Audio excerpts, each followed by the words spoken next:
Good evening. It was a solemn afternoon in Sturgis today as residents of the northern Black Hills and the entire state paid tribute to fallen firefighter David Fisher, who was the assistant Sturgis fire chief. He died fighting a fire a week ago in the Black Hills community of Tilford. Today, funeral services were held at Brown High School in Sturgis.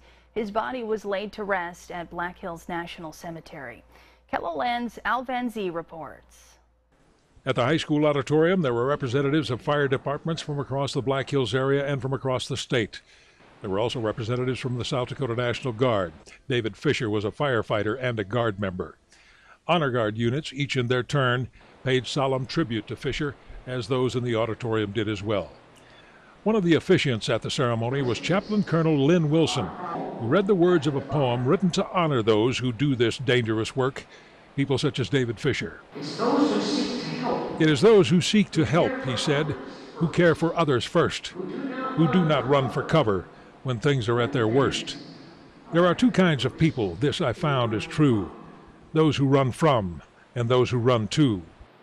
Outside the auditorium, dozens of fire trucks and service vehicles of all kinds lined the streets and roads, ready to join the procession after the funeral. They were joined by units from the South Dakota National Guard and by dozens of law enforcement vehicles.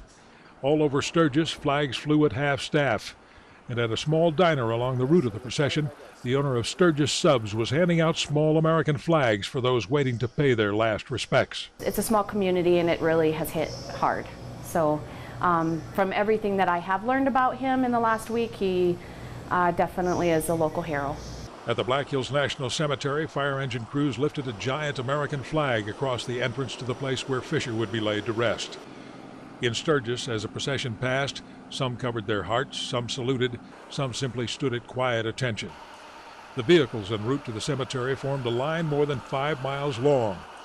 Each fire engine, each patrol car, each brush truck, a tribute to this public servant now gone on. In Sturgis, Al Van Zee, KELOLAND News. David Fisher was 43 years old. The family he leaves behind includes his wife, Shawn, and 7 children.